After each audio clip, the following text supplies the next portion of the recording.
My daughter texted me. You won't be joining us on the trip to Europe. My husband prefers to keep it just family. This was after I had fully paid for their new house. So I canceled all payments and sold it. The text message came through at 11:47 p.m. on a Tuesday, the kind of cold, sterile words that slice through your chest and leave you bleeding on the kitchen floor. Dad, you won't be joining us on the trip to Europe. My husband prefers to keep it just family.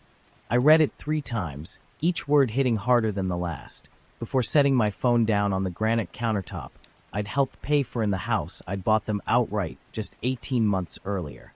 Sarah, my little girl who used to climb into my lap during thunderstorms, who made me Father's Day cards with crooked hearts and glitter that stuck to my work shirts for weeks. The same Sarah who now spoke to me through her husband's voice, using his words, his coldness, his calculated cruelty disguised as preference. I stood there in my empty kitchen, the hum of the refrigerator the only sound breaking the silence, and felt something shift inside me. Not break. Breaking implies something sudden, violent. This was different. This was the slow, deliberate turning of a key in a lock, sealing off the part of me that had spent the last 32 years being her father before being anything else. The Europe trip wasn't just any vacation. It was the celebration we'd planned for months after I'd surprised them with the deed to their dream house. A colonial revival in the suburbs with the white picket fence Sarah had drawn in crayon when she was 7. Someday, Daddy, she'd said then, I want a house just like this. So when I sold my business last year, when the offer came through for more money than I'd ever imagined, the first thing I did was make her childhood dream come true. I remember the day I handed her the keys. She cried. Real tears, not the performative kind she'd learned to weaponize as an adult. She hugged me so tight I could smell her shampoo, that same vanilla scent she'd used since high school. Dad, I can't believe this. How did you? This is too much. But her husband, Marcus, stood behind her with his arms crossed, his jaw tight, like I'd just insulted him instead of given his family a $250,000 gift. That should have been my first warning. But when you love someone the way I loved Sarah, you ignore the red flags. You make excuses. You tell yourself that Marcus is just proud, that he wants to provide for his wife himself, that he's not comfortable with handouts. You don't see it for what it really is. Resentment disguised as masculinity, bitterness wrapped in a bow of false independence. The months that followed were a slow-motion avalanche of small cruelties. Dinner invitations that came with conditions. We'd love to have you over, Dad, but Marcus thinks it might be better if we kept it small this time. Translation: he doesn't want you here, and I'm too weak to stand up to him. Phone calls that grew shorter, visits that became rarer, grandchildren who started calling me by my first name instead of Grandpa because it's less confusing for them. Less confusing for whom? The kids who used to race to the door when I arrived, who begged for stories about the old days when I worked construction and came home with dirt under my fingernails and adventures in my pocket. Or the man who married my daughter and decided that erasing me was easier than accepting that some things, like a father's love for his child, can't be bought, sold, or controlled. I should have seen it coming when they announced the Europe trip. 3 weeks touring France, Italy, and Spain. Sarah's eyes lit up when she described it. The vineyards in Tuscany, the museums in Paris, the beaches in Barcelona. It was everything she'd dreamed about since her college art history classes, when she used to call me late at night, breathless with excitement about Monet and Michelangelo. It sounds incredible, I'd said, already calculating how much I could contribute without making Marcus uncomfortable. When do we leave? The silence that followed lasted exactly long enough for my heart to understand what my brain refused to accept. Sarah looked at Marcus. Marcus looked at his hands. And I looked at my daughter, really looked at her, and saw a stranger wearing my child's face. Dad, she'd started, her voice taking on that careful tone she used when she was about to deliver bad news. It's a lot of money, and with the kids and everything. Money's not an issue, I'd said quickly, the words tumbling out before I could stop them. I'd be happy to help. Hell, I'd be happy to pay for the whole thing if it means getting to experience it with you guys. Another look passed between them. This one lasted longer, carried more weight. Marcus cleared his throat, that practice sound he made when he was about to say something that would hurt me, but sound reasonable to everyone else. Bob, we appreciate the offer. But this is something we want to do as a family. Just the four of us. You understand, right? I understood. I understood that in Marcus's world, family meant blood that flowed through his veins, not the man who had walked his wife down the aisle and handed her over with tears in his eyes. I understood that despite paying for their house, their cars, their children's private school tuition, I was still an outsider looking in through windows I'd helped install. But I smiled. I nodded. I said all the right things, because that's what you do when you love someone more than they love you. You swallow the glass, smile through the bleeding, and pretend it doesn't hurt to watch them walk away. The text message 3 weeks later was just the final confirmation of what I'd already known. They didn't want me there. They'd never wanted me there. I was the bank that happened to have emotions, the ATM that occasionally required acknowledgement and gratitude. But now that the house was theirs, now that the financial foundation was set, they could afford to cut me loose. I set the phone down and walked to my study, that quiet room where I'd spent so many nights over the years, working late to build something I thought would matter to someone I thought would care. The walls were covered with pictures of Sarah, her first steps, her graduation, her wedding day. In every single photo, I was smiling like I'd won the lottery. In most of them, she was looking somewhere else. The house documents were in the filing cabinet, right where I'd put them after the closing. I'd kept copies of everything, not out of mistrust, but out of habit. 30 years in business teaches you to document everything, to protect yourself, to never sign anything without reading the fine print twice. As I flipped through the papers, the legal language blurred together into a symphony of my own stupidity. I'd bought the house outright, but I'd kept my name on the deed. Not because I didn't trust Sarah, but because I wanted to help with the taxes, the insurance, the maintenance costs that come with homeownership. I wanted to remain connected to this gift I'd given her, this dream I'd made real. What I'd actually done was give myself the power to take it all back. The thought hit me like lightning in a bottle, sudden, illuminating, and dangerous. I could sell the house. Right now, tonight, I could call my real estate attorney and start the process. Sarah and Marcus were in Europe for another week and a half, posting pictures of themselves toasting with champagne in Parisian cafes, their children making sand castles on Spanish beaches, living their best life while I sat alone in a house that suddenly felt too big and too empty. But could I really do it? Could I really be that person? The vindictive father who pulls the rug out from under his own daughter? The thought made me sick to my stomach, sent waves of guilt crashing over me like cold ocean water. Then I thought about the text message, the casual cruelty of it, the way she delivered the news like she was canceling a subscription service. You won't be joining us. Not we've decided, or we think it's better. You won't be joining us. Like I was never invited in the first place. Like I was presumptuous to assume I belonged in my own daughter's life. I thought about Marcus's face at every family gathering, the way he'd check his phone when I was talking, the way he'd cut me off mid-sentence to redirect Sarah's attention to something, anything else. I thought about my grandchildren, how they used to run to me with scraped knees and broken toys, and how they'd started going to him instead, conditioned to see me as a guest in their lives rather than family. I thought about the Christmas when I'd arrived early to help with dinner preparations, only to find the house full of Marcus's relatives, people I'd never met, sitting in chairs I'd helped pay for, eating off dishes I'd given as wedding gifts. When I'd asked Sarah about it later, she'd shrugged. Marcus's mom organized it. She thought it would be nice to keep the holidays more intimate this year. Intimate. Another word for without you. By 2 a.m., I'd made the decision. By 2:30, I'd sent an email to my attorney. By 3 a.m., the house was listed on the market as a private sale, cash offers only, no contingencies. I priced it to move fast, slightly below market value, but high enough to recoup my investment plus a decent return. The guilt was overwhelming at first, a physical weight pressing down on my chest, making it hard to breathe. But underneath the guilt was something else, something I'd forgotten I was capable of feeling: power. For the first time in months, maybe years, I wasn't reacting to someone else's decision about my place in their life.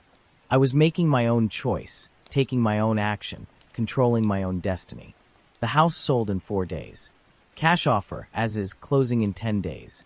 The buyers were investors looking for a quick flip in a good neighborhood. They didn't care about the memories embedded in the walls, the height marks I'd penciled on the kitchen doorframe to track my grandchildren's growth, the rose bush I'd planted in the backyard, because Sarah once mentioned she loved the smell of roses. They saw square footage, good bones, profit potential. Sometimes that's exactly what you need. People who see things for what they are instead of what they used to mean. The closing was scheduled for Friday. Sarah and Marcus weren't due back until the following Monday. I'd timed it perfectly, not out of cowardice but out of mercy. I wanted them to have their trip, their last week of blissful ignorance. I wanted them to enjoy their European adventure, to post their final Instagram stories from Italian hilltops and French vineyards, to live fully in the life they'd built on my foundation before that foundation shifted beneath their feet. I spent those final days thinking about what I'd say when they found out, how I'd explain myself, how I'd justify what probably looked like the cruelest thing a father could do to his child. But every time I started to draft that explanation, I came back to the same simple truth. I was tired of being treated like a convenience store. Open when you need something, ignored the rest of the time, taken for granted until you're not there anymore. The morning of the closing, I drove past the house one last time. The investors had already arranged for a cleaning crew to go through after Sarah and Marcus's things were removed. Their belongings would be packed and put into storage, all costs covered by the sale proceeds, all items handled with care. I wasn't cruel enough to throw their lives into the street, but I wasn't generous enough to let them live rent-free in my house while treating me like I was renting space in their hearts. At the attorney's office, I signed the papers with a steady hand. The buyers were professional, efficient, treating the transaction like the business deal it was. No sentiment, no stories, just signatures and certified checks and handshakes that meant something was ending and something else was beginning. As I drove home with a cashier's check for more money than I'd ever seen in one place, I felt something I hadn't experienced in months. Peace. Not happiness, not satisfaction, just peace. The kind that comes when you stop fighting a battle you were never going to win, when you accept that some people will only value you when they can't use you anymore. I didn't call Sarah. I didn't send a text explaining what I'd done or why I'd done it. If she wanted to communicate through cold, distant messages delivered without context or conversation, then she could learn about this the same way. From someone else, sometime when it was already too late to change anything. Instead, I did something I hadn't done in years. I made plans that had nothing to do with anyone else's schedule, anyone else's approval, anyone else's definition of what my life should look like. I booked a cruise to Alaska, something I'd always wanted to do, but never had time for because I was too busy being available for a family that had made me feel like an inconvenience.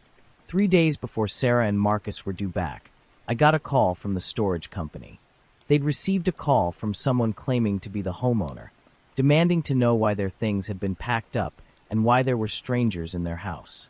The storage manager, following the instructions I'd given him, politely explained that the house had been sold, that all belongings had been carefully inventoried and stored, and that they could contact the previous owner, me, for any questions about the transition.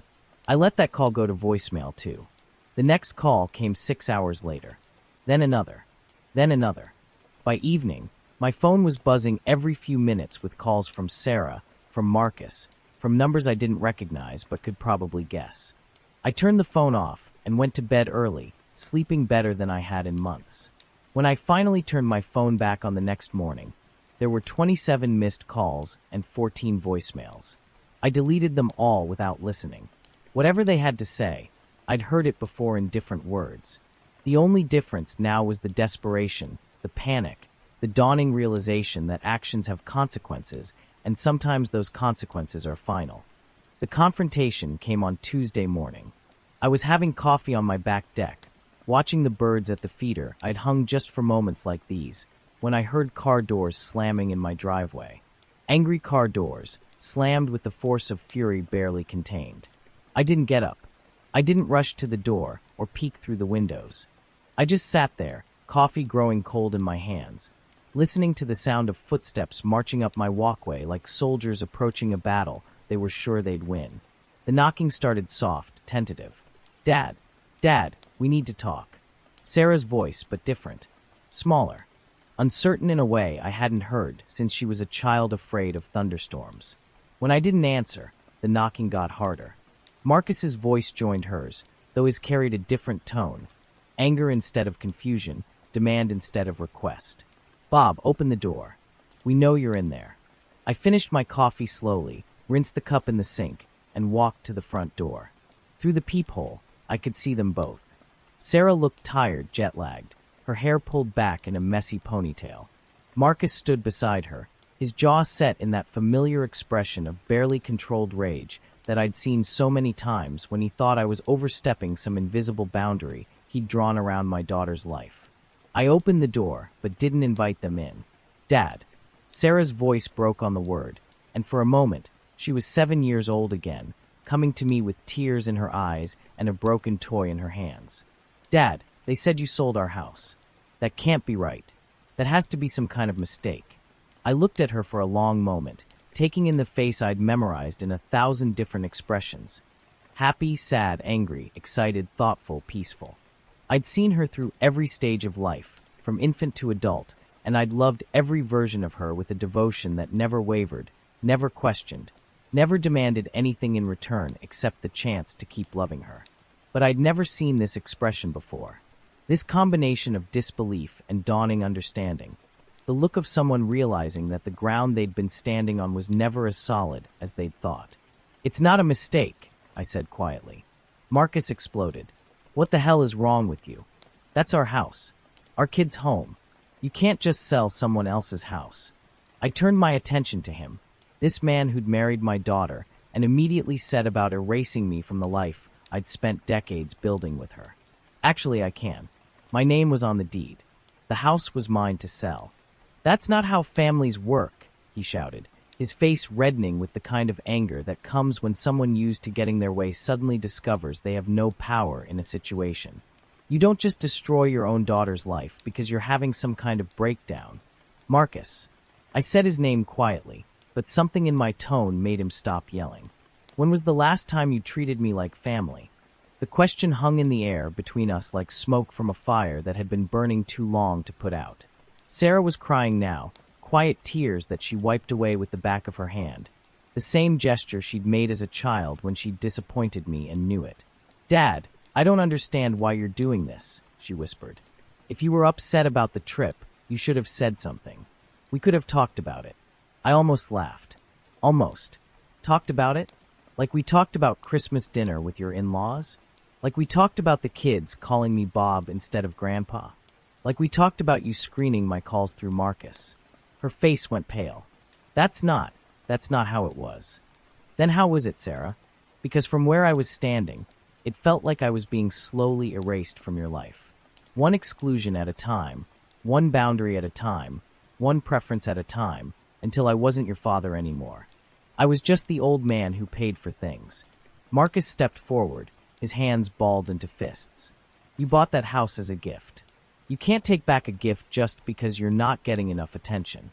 "You're right," I said, surprising him. "I can't take back a gift, but I can sell my own property. And that house was never a gift to you, Marcus.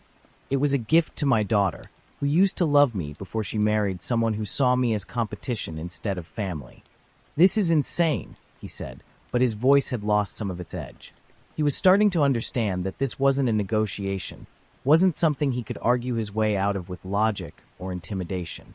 Sarah looked between us, her world reshaping itself in real time. "Dad, what do you want? What do you want us to do? We'll include you more, we'll." "I don't want anything, Sarah." And as I said it, I realized it was true. I don't want forced invitations or obligatory phone calls or grandchildren who call me by my first name because it makes their father more comfortable. I don't want to be tolerated in my own daughter's life.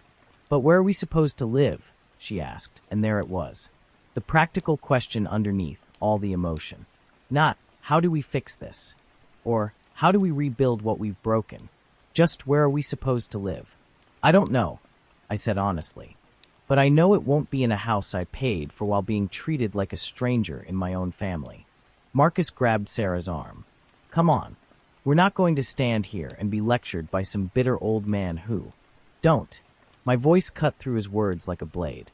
Don't you dare reduce what you've done to my bitterness. You married my daughter, and instead of joining our family, you tried to replace it with yours. Instead of making room for the man who raised her, you spent 4 years pushing me out. So don't you dare stand on my doorstep and call me bitter for finally pushing back." Sarah was sobbing now, the kind of tears that come from deep places you didn't know you had. "Daddy, please. I'm sorry. I'm so sorry. I didn't know. I didn't realize." For a moment, just a moment, I almost broke. Almost pulled her into my arms and told her it would be okay, that we could fix this, that I'd buy them another house and pretend the last 4 years hadn't happened. Almost. But then I thought about the text message, the casual cruelty of it, the way she'd excluded me from the trip without even a phone call, without even the courtesy of a real conversation. I thought about all the times I'd swallowed my hurt, all the times I'd pretended their coldness didn't matter, all the times I'd made excuses for behavior that would have ended any other relationship in my life. "I love you, Sarah," I said softly. "I will always love you, but I won't be your ATM anymore. I won't be the grandparent you call when you need something and ignore when you don't. I won't be family when it's convenient and a stranger when it's not." "What does that mean?" she asked, her voice breaking. "It means you have my phone number. When you're ready to treat me like your father instead of your bank account, call me. Until then, I'm going to be busy living my own life." I stepped back and closed the door. Not slammed, I'm not that kind of man. Just closed it quietly, firmly, finally. They stood outside for a few more minutes. I could hear Sarah crying, could hear Marcus's angry whispers, could hear the sound of their world reorganizing itself around a new reality where actions had consequences and love wasn't unconditional. Eventually, they left. I heard the car doors slam again, heard the engine start, heard them drive away from my house and my life, and the relationship we'd built and destroyed together over the course of 32 years. I made another cup of coffee and went back to my deck. The birds were still at the feeder, still going about their simple business of survival, still finding joy in small things like seeds and sunshine and the promise of another day. That was 6 months ago. I never did take that cruise to Alaska. Turned out I didn't need to run away from my life, just reconfigure it. Instead, I sold my house too, downsized to a condo near the water where I can watch the sunrise every morning from my kitchen window. I volunteer at the Literacy Center, teaching adults to read. I joined a hiking group filled with people my age who are also figuring out what comes after the main chapters of their lives are written. Sarah called me once, about 3 months after the confrontation. I almost didn't answer, but something in the ring felt different. Less demanding, more questioning. "Dad," her voice was small, uncertain. "I've been thinking about what you said, about how we treated you. And I think maybe you were right. I didn't say anything. Sometimes the most powerful response is silence. Marcus and I are in counseling," she continued. "We're talking about boundaries and family dynamics, and how we let things get so messed up. I don't know if it's too late, but I want to try to fix this. If you'll let me." "What does Marcus think about that?" I asked. A long pause. "Marcus and I are separated. Have been for a month.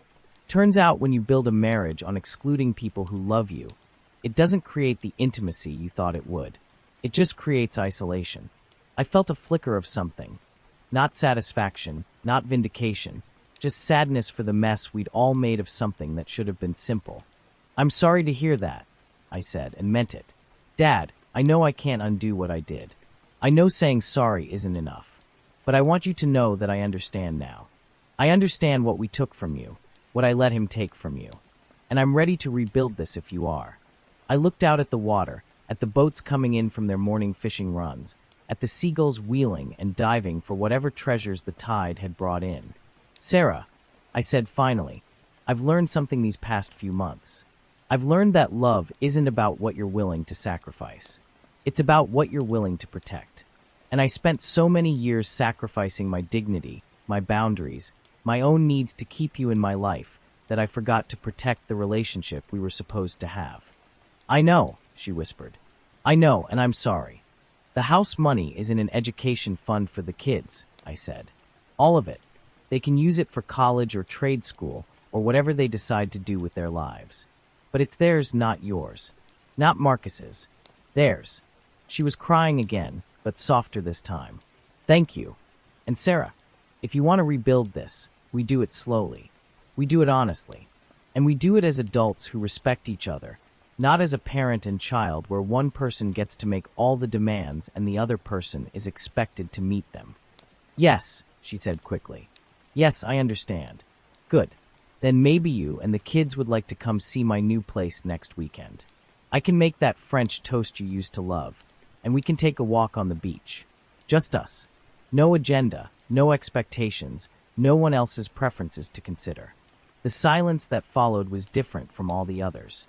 This one was full instead of empty, pregnant with possibility instead of weighted with endings. I'd like that, she said. I'd like that very much. We're taking it slow.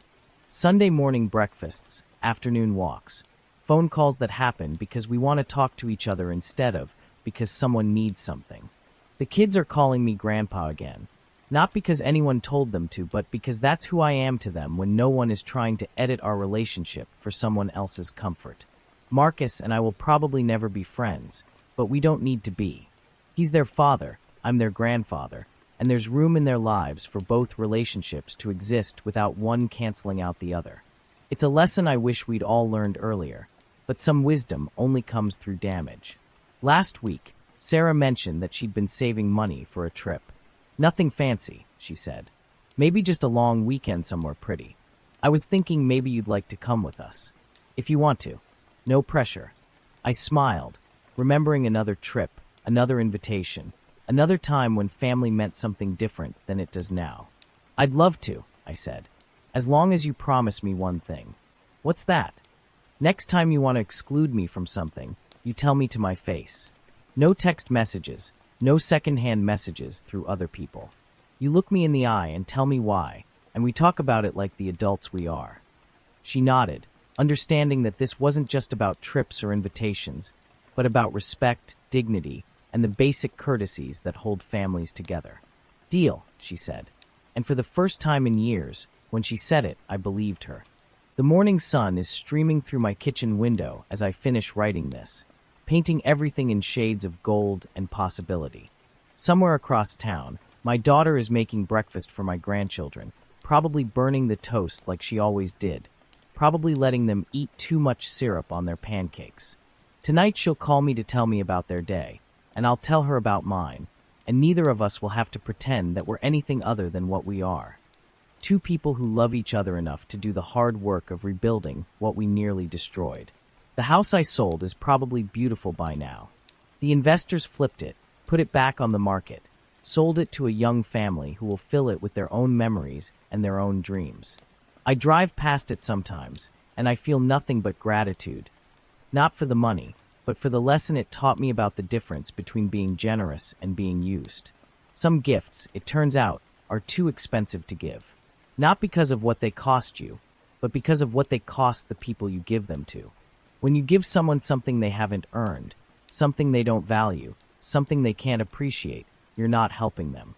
You're enabling them to become people you won't recognize, people who mistake your love for weakness and your sacrifice for obligation. The best gift I ever gave my daughter wasn't a house. It was consequences. It was the painful, necessary lesson that love doesn't mean you get to treat people however you want and expect them to keep coming back for more.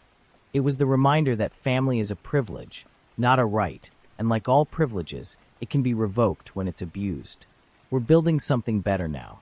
Something based on mutual respect instead of one-sided sacrifice, on genuine affection instead of financial obligation. It's smaller than what we had before, more careful, less assuming. But it's real in a way our old relationship never was, built on truth instead of convenience, on choice instead of guilt. And sometimes, when Sarah hugs me goodbye after one of our Sunday breakfasts, when she holds on just a little longer than necessary, I know she understands what we almost lost and how close we came to losing it forever. I know she's grateful not just for the father who loved her enough to give her everything, but for the father who loved her enough to take it away when giving it was hurting us both. That's the thing about love, real love. Sometimes it looks like saying yes, and sometimes it looks like saying no. Sometimes it looks like opening doors, and sometimes it looks like closing them. Sometimes it looks like building someone a house. And sometimes it looks like selling it out from under them when they forget that houses aren't homes unless they're filled with respect for the people who made them possible. I'm 63 years old, and I'm finally learning that the people who love you don't need you to buy their affection. They give it freely, or they don't give it at all. The ones who make you purchase your place in their lives aren't family, they're customers. And customers, no matter how much you love them, will always be looking for a better deal. My daughter isn't my customer anymore. She's my family, and that, more than any house I could ever buy her, is a gift worth keeping.